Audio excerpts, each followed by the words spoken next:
Welcome to The Last Breakfast. Please enjoy the video. You begin by creating a new Earth Studio project and choosing your output resolution. This ensures consistent framing later.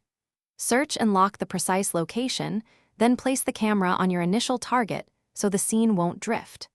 Once done, add a camera keyframe at frame 0 to capture that start position.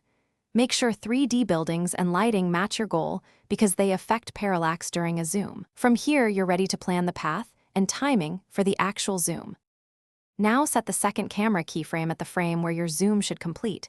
Choose Translate for position moves or Dolly for forward camera movement. Reduce the field of view or move the camera closer to tighten the shot. This controls perceived zoom strength. Apply easing, ease in at start, ease out at end, so motion feels natural. Scrub the timeline and play the RAM preview to check speed and composition. If the motion feels choppy, split the distance into more keyframes and refine timing. Finalize by choosing render settings. Pick codec, resolution, and frame rate that match your delivery.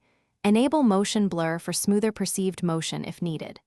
Render a short test clip to verify exposure, motion, and artifacts, then export the full sequence to local disk or drive.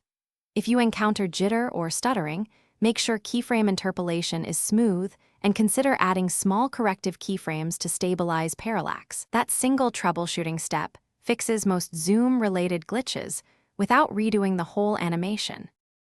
Thanks for watching. If this was helpful, leave a like and consider subscribing. See you next time.